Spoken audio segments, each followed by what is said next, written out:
My name is Alessandro Acquisti. Nicolas sort of already mentioned two of my backgrounds. I'm an economist by training. When I moved here to CMU, I started combining economics with behavior economics, trying to understand not just what are the trade-offs associated with privacy protection and disclosure of personal information, but how people make decisions about those trade-offs and how those decisions sometimes may be biased in a behavior and cognitive sense. That led me almost naturally to become interested in online social networks, which are a great experiment in the world of information disclosure. So we started analyzing Facebook behavior, what people were revealing on Facebook and why. Back in 2005, it's been a long ride now, 6 years, and over the years we have tried also to analyze what more about the person could be inferred from what they were disclosing online. So the particular study I'm presenting here in my 15 minutes or so is not pure economics, not pure behavior, but is slightly more slanted towards data mining, and it is about the combination of online social network data, face recognition, and a few other technologies that I'm about to show you. So, a few months ago, a nice article was published in Science, the scientific journal, in which the authors tried to quantify the amount of information produced in the world. And they came out with an estimate for the number of photos which in the year 2000 were shot worldwide. 2000, we are still talking about mostly camera shot, not digital. They're estimated based on sales of camera and films worldwide that there were 100 billion photos. At the time, very, very few of those photos made it online. Certainly that would have been the case for celebrities, not for the usual, the common person. 10 years later, just Facebook users alone, in just a single month, were uploading 2.5 billion digital photos of themselves. In fact, Facebook has become the largest online repository of digital photos, and most of these photos are of people's faces. In pretty much the same period of time, something was going on in the field of face recognition. Face recognition has been around for many, many years. And although face recognizers still, no doubt, underperform humans in their ability of recognizing faces, they have made it a long, long, long way. In the Ferret program organized by the Department of Defense, there has been an increase of close to 3 orders of magnitudes in the performance of the best face recognizer available in the market between 1997 and 2000. In fact, there are some conditions under which face recognizers can even outperform humans. Only these conditions are not real-life conditions because you need to have perfect lighting, nice mugshot, frontal face, and so forth. So we wanted to see when you combine these technologies, so these trends, the increasing public self-disclosure, especially photos, the increasing ability of computers to recognize faces, together with the increasingly cheap availability of very, very powerful computing power, which up to just a few years ago would have been in the realm only of large agencies such as the NSA or the largest corporations, together with the ability of run this type of massive computations on tools such as a smartphone, because the smartphone doesn't include the computing power necessary to do it, but can easily connect to the cloud through the internet. And when you mix into this recipe also the field of statistical re-identification, this field of research which shows how you can start from anonymous data and re-identify the data, or perhaps you start from a piece of information A, which is personal and non-sensitive, you combine it with a piece of information B, which is also personal and non-sensitive, and suddenly you create something extremely sensitive. So we wanted to see, when combining all these technologies together, whether we could end up re-identifying strangers online and offline just based on their face. And in a way, the results I'm about to show prefigure tell us about a future where anonymity is no longer possible.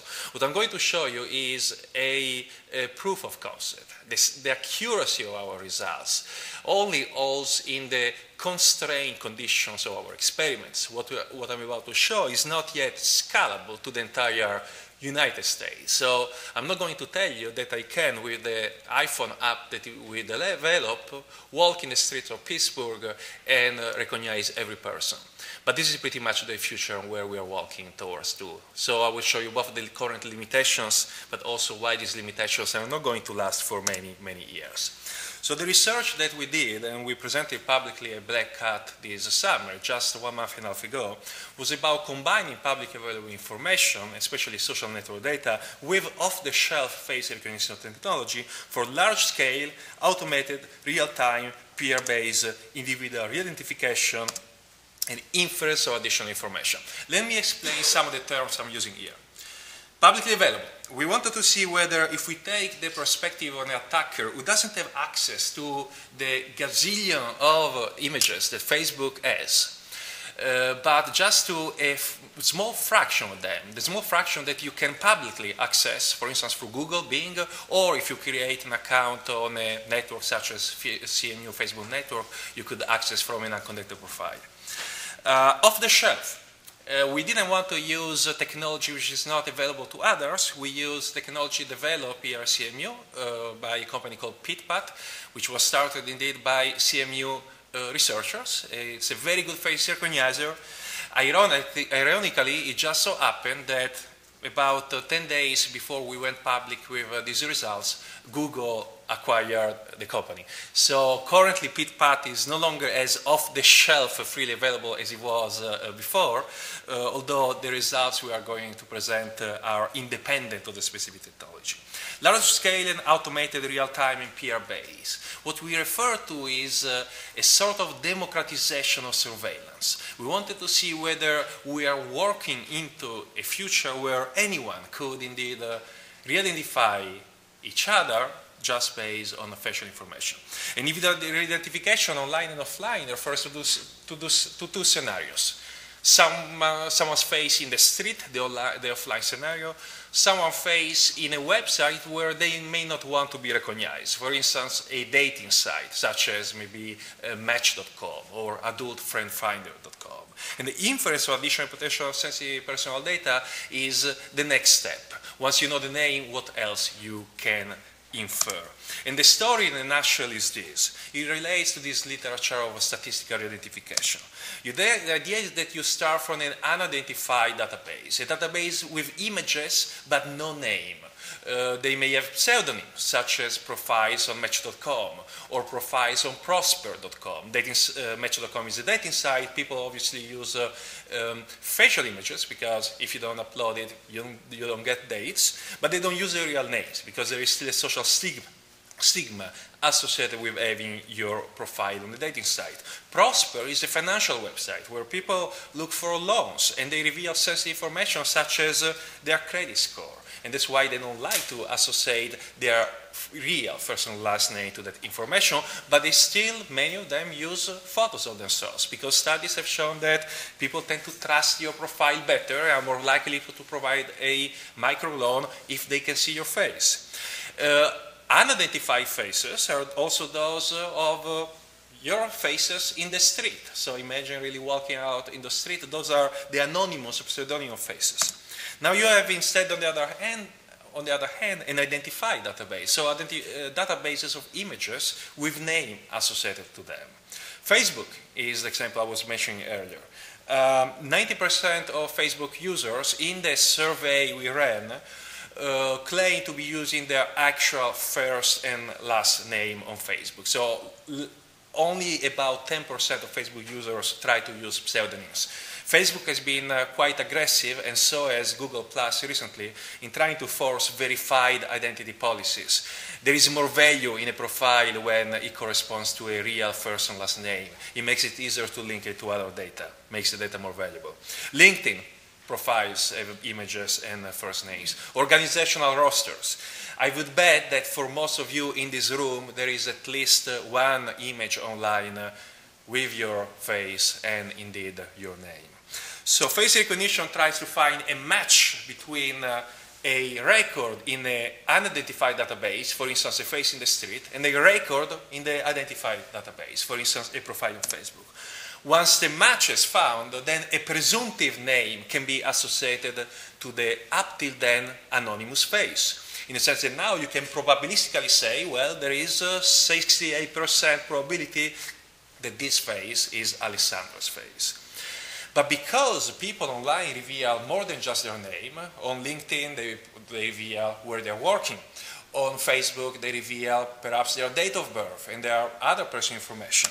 We can use then statistical identification techniques to infer even more personal information starting from that, such as maybe their political or sexual orientation, perhaps their credit score, perhaps their social security number. And these additional sensitive information can be then driven back to the up till then anonymous face. So this is the story we were trying to tell. And we ran 3 experiments plus one real-time demo application in order to see whether with the current technology how close we are to this kind of scenario, to this kind of future. The first experiment was an example of online to online identification. So the unidentified database and the identified database were both online. The second case was online to offline, where we started from faces in the street and we tried to use online data to recognize them. The third case was the case where we tried to push the envelope further by inferring additional information. So experiment 1. We started downloading data from a dating site, a very popular, I will not name the name of the dating site, but it's a very popular American dating site. We focus on a geographically constrained set of users, Pittsburgh-based users of these dating sites. Then we also downloaded images from Facebook, again for the geographical constrained area, the Pittsburgh area. Interestingly, we did not even log onto the Facebook. We didn't need to. We only use what of a Facebook profile you can see through Google or Bing, because your profiles are by default searchable on Google or Bing unless you change the default setting. And what I mean by searchable is that someone can see your shot, your primary profile photo, your name, and the primary profile photo for a high percentage of users happen to be indeed a facial shot of themselves. And the name, as I mentioned a few seconds ago, for 90% of users tend to be the real first and last name of the person, which means that when you find a match between the face on Facebook and the face on the dating site, you may be able now to assign a name from the Facebook profile to the person on the dating site, which up until that point was anonymous. So we ran a pit-pat on these pretty large databases because on the dating site we had 5,000 local users, but from Facebook we found about, I guess, 370,000 Facebook local users in Pittsburgh. So we had to do this computation, and that's why we also use cloud computing to do the matching. And we ended up identifying 1 out of 10 members of the dating site. What do I mean by identifying? This is a non-trivial problem because generally most of the research in face recognition knows what the ground truth is. So they have a photo for subject A, photos for subject B, and so forth. And they take the photos for subject A and split them into 2 sets, the source and the target. And they know if the face recognizer find the right match, they know that it's right because they know that the same photos are for the same person. We didn't have this benefit in our application because we didn't know what the ground truth was. We couldn't really go ask each dating site user, is this you on Facebook? So what we did, we tested, we compared the results of the face recognizer, the highest rank matching found by the face recognizer, we compare it with human graders, multiple graders grading the same matches on a Likert scale 1 to 5, where 4 and 5 would be high likelihood of a match, 5 is certainty of a match. And we only use cases where there was high agreement between all graders that this was indeed a match in this calculation of 1 out of 10. The second experiment was an offline to online. So we went here on campus, specifically on the grounds of the Heinz College, and we asked students passing by to stop for a few minutes by our desk. We took a shot of them with a cheap $35 webcam. After that, we asked them to participate in a survey while they were still sitting at the desk. As they were filling out the survey, which was about their Facebook behavior, the image was downloaded to a cloud computing cluster where it was in real time matched against a database of Facebook CMU network images, about 220,000 of them.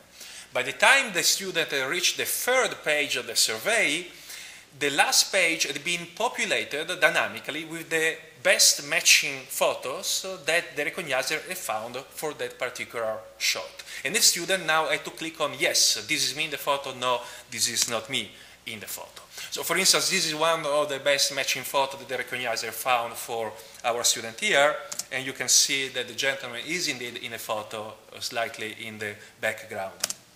Using this approach, we identify 1 out of 3 of the students who participated in this experiment.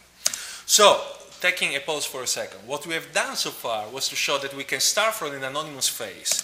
We can use a PIT-PAT in our case, a Pittsburgh pattern recognition, or any face recognizer to find a identified matching face on a Facebook profile. Okay?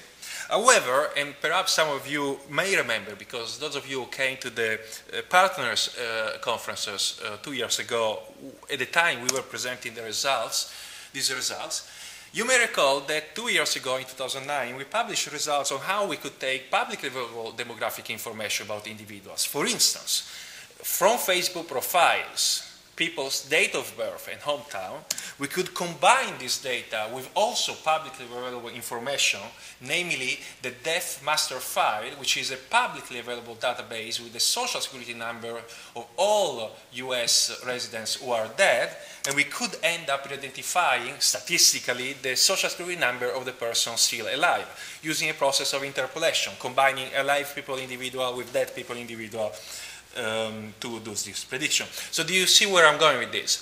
So the idea is that you combine all these different steps together, and now you have a story where you can start from an anonymous face, and through Facebook you can end up identifying the social security number directly from the face. The social security number is just one story of the many we could tell.